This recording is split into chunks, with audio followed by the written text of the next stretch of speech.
Jelang pelaksanaan Asian Games 2018 di Kota Palembang, Persatuan Hotel dan Restoran Indonesia Sumatera Selatan menghimbau setiap hotel di wilayah Kota Palembang untuk menyajikan makanan khas Palembang untuk para tamu dan atlet selama penyelenggaraan Asian Games.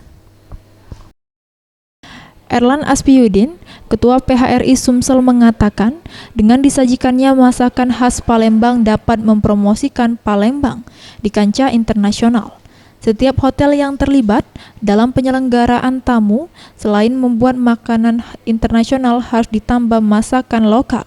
Salah satunya pempek yang menjadi ikon kota Palembang, yang setiap harinya lebih dari 6 ton dikirim ke seluruh penjuru Indonesia.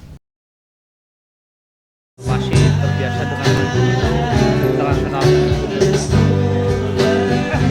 Ada juga beberapa negara yang memang masih kental dengan menunya sendiri. Nah, tapi beberapa hotel sudah menyiapkan juga masakan-masakan dari tradisional. Ia menambahkan, di tahun ini pembangunan hotel di Kota Palembang cukup pesat. Sejumlah hotel baru mulai dibangun, setidaknya 4.500 kamar disiapkan untuk para peserta selama penyelenggaraan Asian Games 2018. Tim Liputan Sriwijaya TV.